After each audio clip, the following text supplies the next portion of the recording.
시온 찬양대 그리고 앙상블 귀한 찬양 감사합니다. 늘 수고하는 이대엘 찬양단에게도 감사를 드립니다. 지난 화요일 날 우리 교회가 속해 있는 서대문 지방 장로님들이 속초를 다녀왔습니다. 때이른 더위에 해수욕을 위해서 바다를 찾으신 것은 아닙니다. 거기 설악산 가까이에 추양하우스라고 하는 고 한경직 목사님 기념관에 다녀오신 겁니다.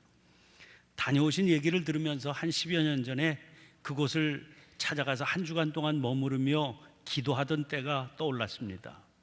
여기 추양은 고 한경직 목사님 아호입니다. 한 목사님께서 살아계실 때 북한과 가까운 그곳에 영락교회 수양관을 지어 놓으셨습니다. 그리고 시간만 되면 찾아가서 그곳에서 조국 통일을 위해서 기도하셨던 그런 장소라고 그럽니다. 목사님 세상 떠나신 후에 그 목사님을 존경하고 따르던 믿음의 후배들이 그 자리에 통일을 위해서 기도하는 기도원, 그리고 한 목사님의 기념관을 지어놓고 그 기념관 이름을 그분 아호를 따라서 추양하우스 이렇게 지었습니다. 그때 그곳에 머무를 때 아주 인상 깊었던 것 한 가지가 떠올랐습니다. 거기 가보면 기도원 곳곳에 붙어 있는 나의 세 가지 기도, 이런 기도 제목이 곳곳에 붙어 있습니다. 1974년 5월 19일 주일날 목사님이 섬기시던 영락교회 강단에서 설교하셨다는 겁니다. 제목이 예루살렘에서 땅끝까지라고 하는 설교였습니다.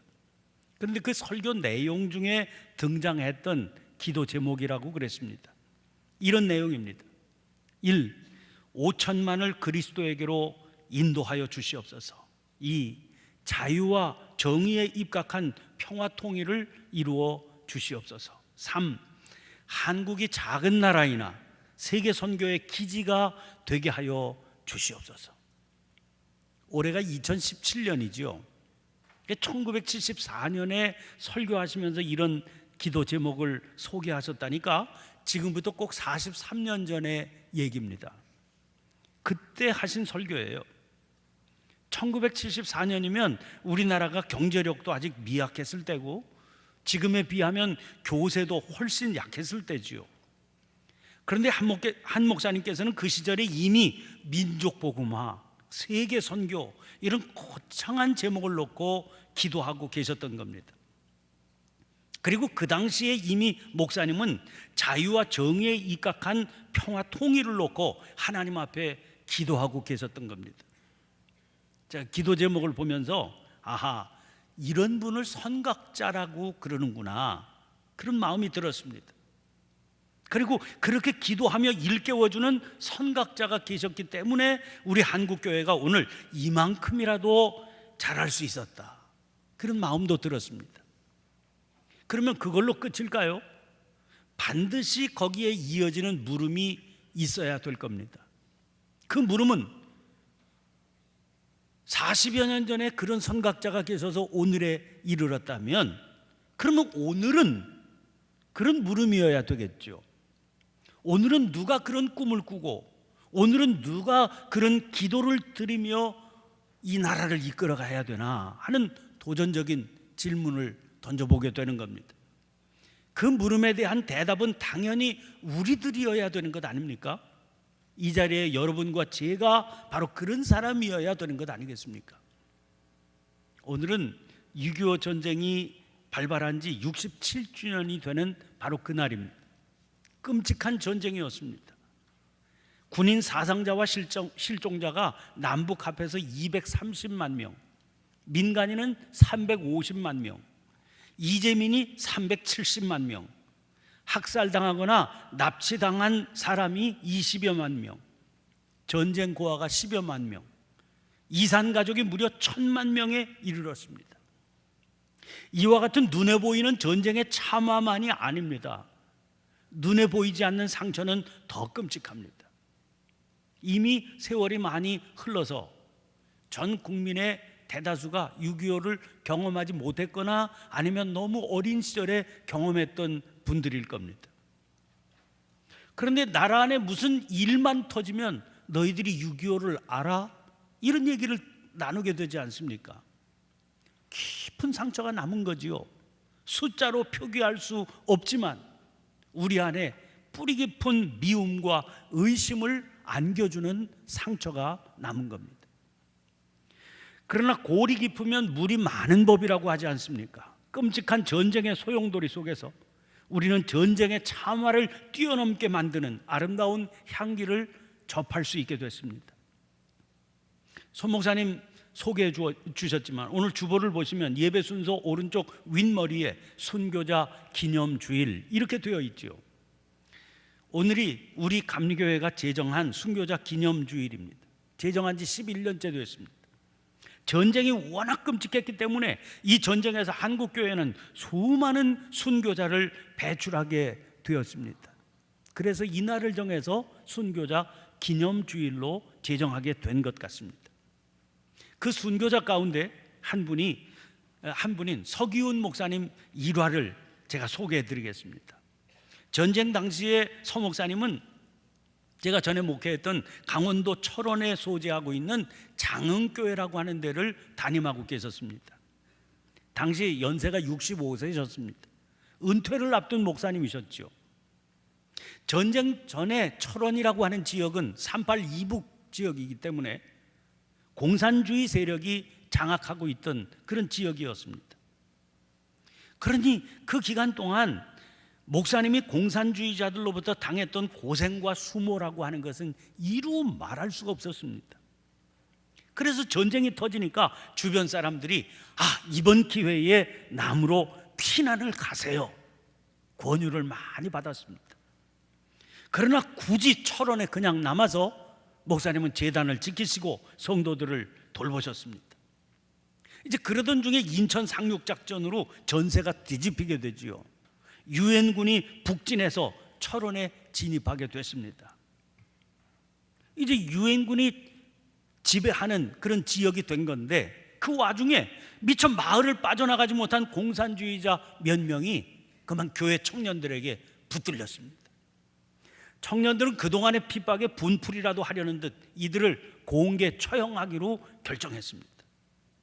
목사님께서 그 소식을 들으시고 사택으로 가셔서 이삿짐을 싸셨습니다. 갑작스러운 소식에 놀란 청년들이 목사님을 찾아오니까 그들에게 이렇게 호통을 치셨다는 겁니다. 나는 전도자로 여기 왔다. 내가 너희들에게 예수 사랑 가르쳤지 원수 만들고 사람 죽이라고 가르친 적 없다. 그러니 쓸모없어진 나는 가야 되겠다. 목사님의 말씀을 듣고 원한과 미움에 눈이 뒤집혔던 청년들이 정신을 차리게 됐습니다. 붙잡혀서 죽음의 문턱에 이르렀던 공산당원들은 목사님이 나선 덕분에 겨우 목숨을 구할 수 있게 됐지요. 그로부터 3개월이 지났습니다. 다시 중공군이 개입하는 바람에 전세가 역전이 됩니다. 이번에는 교인들과 우익 인사들이 목숨이 위협을 받게 된 겁니다. 그러나 서 목사님의 은덕을 기억하는 공산당원들이 있어서 이 동네 보복의 큰 화를 면할 수 있었습니다. 그러나 서 목사님은 결국 1950년 12월 31일 인민군에 의해서 납치되어서 생사를 알 수 없게 되고 말았습니다. 들리는 얘기로는 1월 8일 암소고개라고 하는 곳에서 인민군에 의해서 총살당하신 것으로 그렇게 추정하고 있습니다. 후에 목사님이 시무하시던 장흥교회 터에 이 목사님의 신앙을 기리는 기념비를 세우게 됐습니다. 그 기념비를 보면 요한복음 12장 24절 말씀이 거기 새겨져 있습니다. 내가 진실로 진실로 너희에게 이르노니 한 알의 밀알이 땅에 떨어져 죽지 아니하면 한 알 그대로 있고 죽으면 많은 열매를 맺느니라. 여러분, 진정한 믿음의 삶이란 이런 거 아니겠습니까? 그래서 믿음의 삶은 그대로 우리를 선각자로 살게 하는 겁니다. 보통의 사람들이 생각도 하지 못한 것을 생각하게 하고 말하게 하고 행동으로 옮겨서 자기의 삶으로 길을 만들어 가기 때문입니다. 그리고 그 길의 끝에는 그 믿음이 맺게 만든 풍성한 열매가 있는 겁니다. 그 열매야말로 세상을 변화시켜가는 열매인 겁니다. 저는 오늘 이사야서의 예언 한 부분을 읽었습니다. 이사야가 살았던 시대는 끔찍한 약육강식의 시대였습니다. 중동의 패자로 일어선 아수르라고 하는 나라가 무자비한 살육을 저지르면서 주변 나라들을 정복해 나갔습니다. 그 결과 북왕국 이스라엘도 아수르의 야욕의 제물이 되어서 멸망당하고 말았습니다. 이런 정세 속에서 살아남기 위해서 남왕국 유다는 비굴한 외교 노선을 택해야 했습니다. 많은 조공물을 지닌 사신을 아수르의 다메섹으로 보내서 화친을 청했습니다. 그리고 비위를 맞추기 위해서 다메섹에 있는 그들의 우상을 섬기는 단을 그대로 모방해서 예루살렘에 이방 신전을 건축하기까지 했습니다. 이제 그렇게 시간이 흐르는 사이에 아수르의 세력이 조금 주춤하게 되었습니다. 그때를 놓치지 않고 애굽과 바벨론이 세력을 키웠습니다. 자, 이렇게 되자 유다의 조정은 여전히 아수르에 붙어 있어야 된다는 친아수르파와 새롭게 일어서게 된 애굽에 붙어야 된다는 친애굽파로 갈라지게 됐습니다. 어디에 붙어야 살 길이 있겠느냐를 두고 심각한 다툼을 벌이게 된 것이지요. 이에 따라 조정은 정쟁이 그치지 않는 무대가 되어버리고 말게 됐습니다. 오늘 본문 말씀은 이런 상황 속에서 이사야가 전하고 있는 예언입니다. 이사야는 이런 상황 속에서 거룩하시고 전능하신 하나님을 믿음으로 바라보고 있습니다. 오늘 예언이 시작되는 2절 첫 단어는 마리레입니다. 새 번역은 이것을 마지막 때에 이렇게 옮겼습니다. 그러니까 이사야는 지금 역사의 결말, 역사의 종국이 어떻게 될지를 보고 있는 겁니다. 그 역사의 흐름 속에 중간중간 아수르가 일어나기도 하고 바벨론이 흥하기도 할 겁니다. 애굽이 세력을 떨치기도 하겠죠. 그러나 가장 중요한 문제는 이 역사의 마지막, 역사의 결말입니다. 그때 과연 역사의 패권이 어디로 가겠느냐, 그게 문제지요. 유다 조정이 시끄러운 이유가 뭡니까? 그 마지막 결과를 알 수 없기 때문입니다. 아무도 그걸 모르니까 어디로 붙는 것이 유리할까 하는 것을 놓고 서로 다투게 되는 겁니다. 그런데 이사야가 외치고 있습니다. 오늘 본문 2절 말씀 보세요. 말이래, 여호와의 전에 산이 모든 산 꼭대기에 굳게 설 것이요 모든 작은 산 위에 뛰어나리니 만방이 그리로 모여들 것이라. 새 번역으로 이 구절을 보겠습니다. 마지막 때에 주님의 성전이 서 있는 산이 모든 산 가운데서 으뜸가는 산이 될 것이며 모든 언덕보다 높이 솟을 것이니 모든 민족이 물밀듯 그리로 모여들 것이다. 새 번역에서는 여호와의 전의 산을 주님의 성전이 서 있는 산, 이렇게 옮기고 있습니다. 그러므로 이 산은 성전이 세워져 있는 시온산을 말합니다. 예루살렘의 시온산은 높이가 겨우 765m에 불과합니다. 그리 높은 산도 아니고 또 웅장하지도 않습니다. 그러나 말이래, 이 산이 어떤 산보다 뛰어난 산이 되리라는 겁니다. 만방이 그리로 모여드는 그런 산이 될 것이기 때문입니다. 이사야의 이 분명한 확신은 어디에서부터 오는 것이겠습니까? 세상을 다스리시는 분은 오직 한 분, 여호와 하나님이시다 하는 그 믿음에서부터 온 겁니다. 지금은 하나님께서 다스리신다는 그 사실이 겉으로 드러나 있지 않습니다. 그래서 하나님 보이지 않고 세력을 떨치는 아수르, 바벨론, 애굽만 보이지요. 그러나 말일에는, 마지막 때에는 그 사실을 만방이 분명히 알게 되리라는 겁니다. 하나님께서 세상을 다스리신다는 그 사실을 분명히 세상이 알게 되면 무슨 일 일어나겠습니까? 3절 말씀 보세요. 많은 백성이 가며 이르기를, 오라, 우리가 여호와의 산에 오르며 야곱의 하나님의 전에 이르자. 그가 그의 길을 우리에게 가르치실 것이라. 우리가 그 길로 행하리라 하리니 이는 율법이 시온에서부터 나올 것이요 여호와의 말씀이 예루살렘에서부터 나올 것임이니라. 하나님께서 세상을 뭘로 다스리십니까? 그게 바로 율법입니다. 율법을 토라, 히브리 말로 이렇게 부르는데 이 말은 가르친다고 하는 말, 야라라고 하는 말에서 파생된 겁니다. 그래서 종교적인 계명의 의미와 함께 가르침이라고 하는 뜻으로도 사용됩니다. 하나님께서는 분명한 기준을 가지고 세상을 다스리십니다. 그게 율법이에요. 하나님께서는 공의로운 그 율법으로 세상을 판결하십니다. 그러니까 만방은 여호와의 길을 알고 그의 길로 행하려면 반드시 율법을 알아야만 되지요. 그걸 깨닫게 된 겁니다. 그런데 율법은 성전에서 선포되지요. 그래서 많은 백성들이 여호와의 산 예루살렘의 시온을 향해서 모여들게 되리라는 겁니다. 자, 이어지는 본문 4절 말씀 보세요.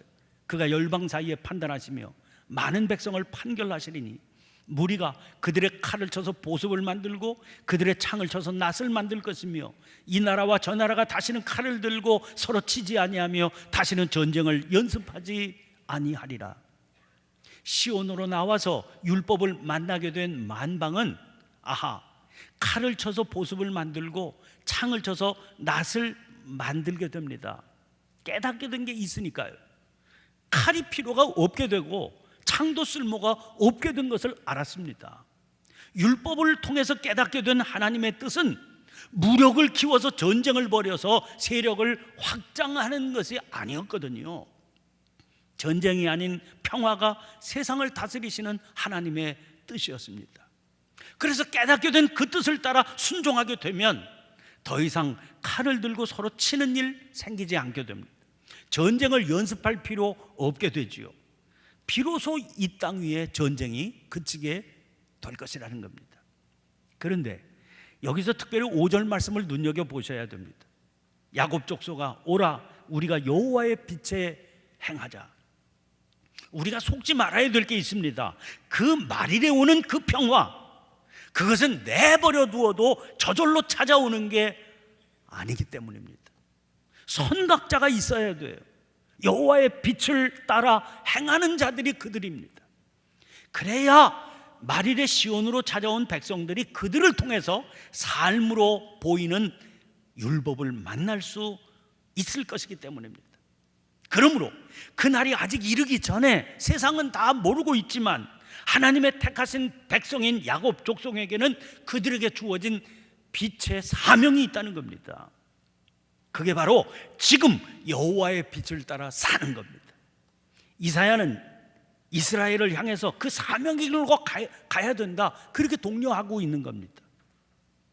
야곱 족속, 그러니까 이스라엘은 택함 받은 백성입니다. 여러분, 택함을 받았다는 건 무슨 의미입니까? 하나님께서 그들을 아시고 그들은 하나님이 누구신지를 안다는 의미 아닙니까? 그들이 아는 하나님은 어떤 분이십니까? 세상을 다스리시고 역사의 주관자가 되시는 분이십니다. 그 하나님은 율법을 기준 삼아 세상을 다스리십니다. 그러니까 세상은 율법을 지키며 살아가야 되는 거지요. 그런데 야곱 족속 곧 이스라엘에게는 그 율법이 이미 주어져 있지 않습니까? 만방에게는 아직 비밀로 감춰져 있지만 이스라엘에게는 공개되어 있는 사실입니다. 그 율법을 통해 알려져 있는 다스림의 기준을 이사야는 전쟁이 아닌 평화라 그렇게 증거하고 있는 거죠.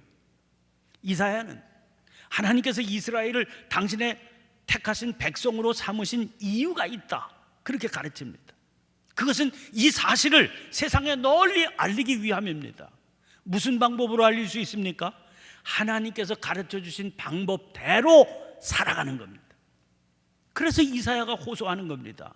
야곱 족속아 오라 우리가 여호와의 빛에 행하자. 그런데 결과는 어땠습니까? 6절 말씀 보세요.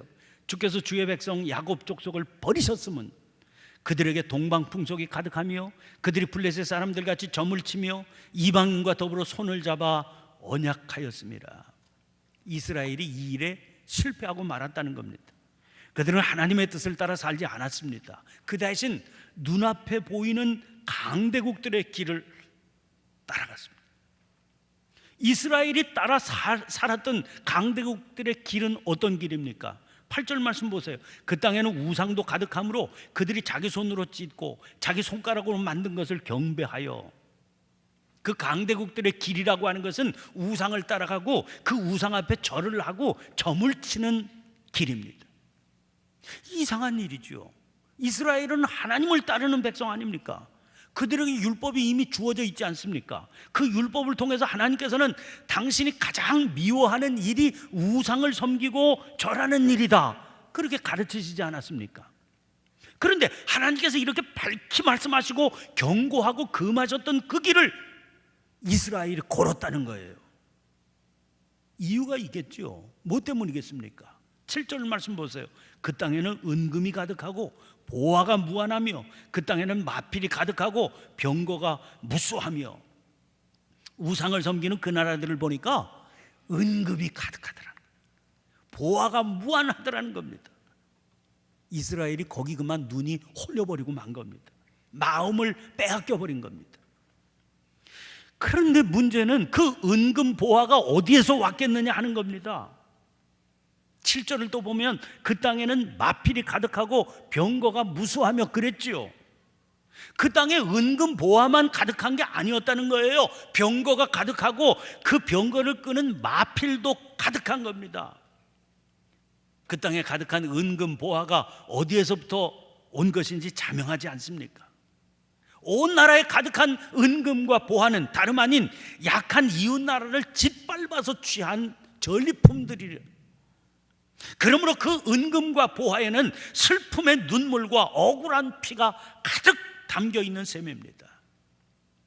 그런데 강대국들은 자기들의 땅에 그 슬픔의 눈물과 그 억울한 피가 더 많이 흐르게 해달라고 열심히 우상을 만들어서 절을 하고 점을 치고 있다는 겁니다. 이스라엘은 지금 그게 두려우면서도 부러워서 강대국을 따라가는 겁니다. 하나님께서 가르쳐 주신 평화의 길이 아니라 전쟁의 길을 걸어간 거지요. 그 결과가 뭡니까? 하나님께서 구원의 촛대를 옮기신 겁니다. 이스라엘은 자기들의 스스로의 선택으로 택함받은 백성의 특권을 포기한 거지요. 그 결과가 어떤 겁니까? 오늘 보면 9절 말씀 보세요. 천한 자도 절하며 귀한 자도 굴복하오니 그들을 용서하지 마옵소서. 이 구절을 다른 번역들은 이렇게 옮기고 있습니다. 먼저 공동 번역입니다. 이렇듯이 사람이 스스로 낮아졌고 인간은 천해졌습니다. 그들을 용서하지 마소서. 새 번역은 이렇게 되어 있습니다. 이처럼 사람들이 천박해졌고 백성이 비굴해졌습니다. 그러니 그들을 용서하지 마십시오. 유진 피터스는 이렇게 옮겼습니다. 시궁창에 얼굴을 처박은 타락한 종족입니다. 그들에게 신경 쓰지 마십시오. 용서하실 만한 가치가 없는 자들입니다. 하나님께서 허락해 주신 고귀함을 버리고 스스로 천박한 자가 되어서 비굴하게 되어 시궁창에 얼굴을 처박고 산다는 겁니다. 더 이상 하나님께서 붙들어 쓰실 수 없는 자가 된 거지요.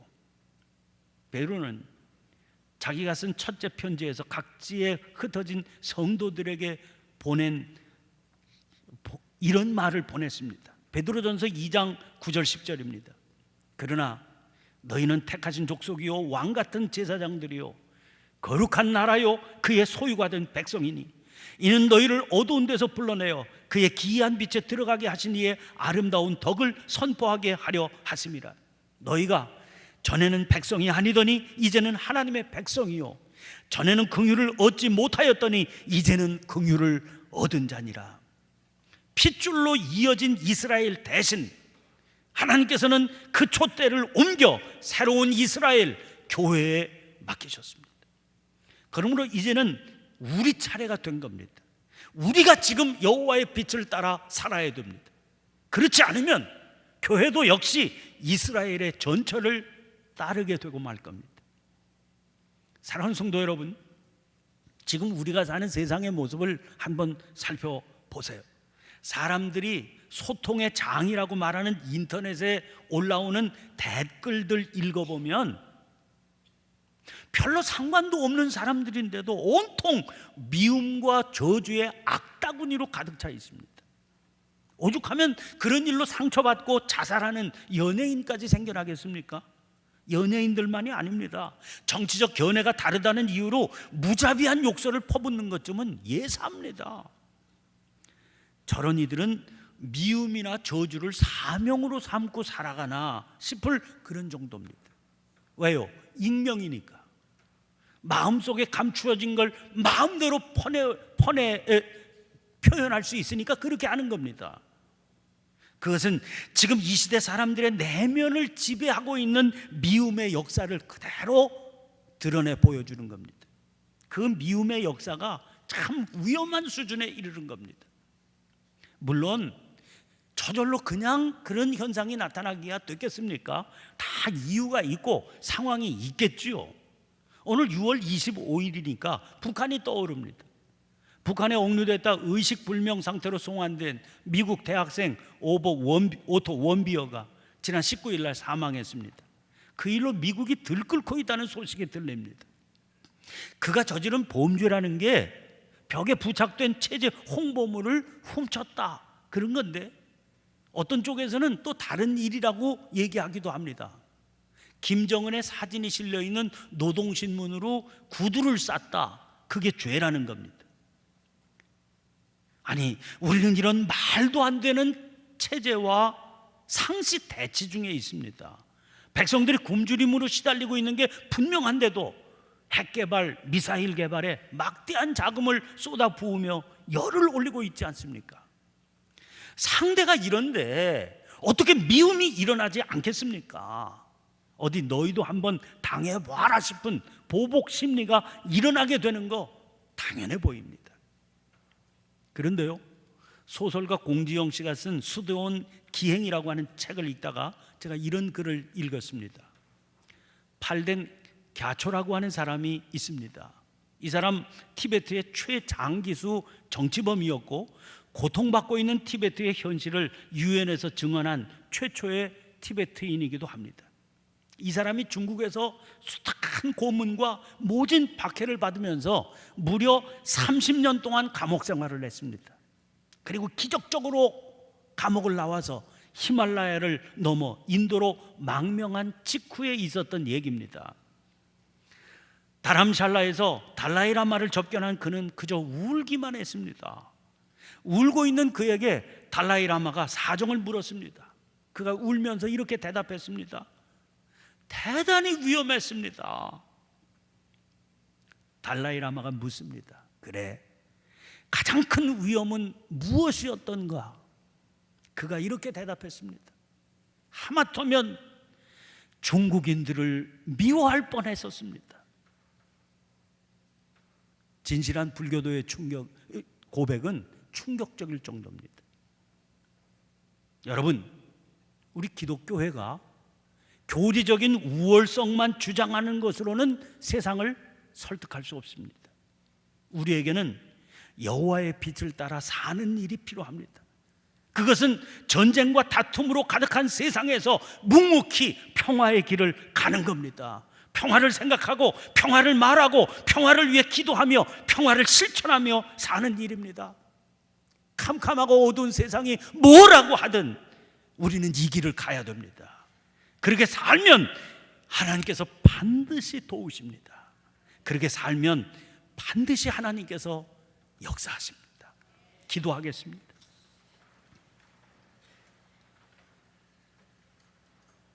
전능하신 하나님, 주님의 빛으로 비추임 받기 전까지 저희들은 막힌 담 안에서 스스로 고통받으며 살고 있었습니다. 어둠 속에서 다만 육신의 정욕을 따라 살았습니다. 투쟁과 다툼과 전쟁을 말하는 세상 속에서 묵묵히 평화를 전하시고 그 길 걸으시고 그 일을 위해 십자가를 지셨던 주님을 찬양합니다. 주님의 그 십자가 역사로 인해 저희들은 구원의 빛을 볼 수 있게 됐습니다. 주님의 그 사랑, 그 은혜를 찬양합니다. 그런데 구원의 백성이 된 후로도 주님의 뒤를 따라 살겠다고 하면서도 깨닫지 못하는 사이에 주님의 길 저버리고 세상의 길로 달려갈 때가 많았습니다. 연약한 저희를 도와주옵소서. 저희의 생각, 저희의 말을 주장해 주시고 저희들의 손과 발을 이끌어 평화를 심고 평화를 이루는 주님의 백성으로 살아가게 해 주시옵소서. 평화의 주님이신 예수님 이름으로 기도하옵나이다. 아멘. 아멘. 모두 일어나셔서 결단의 찬송 460장 함께 부르시겠습니다.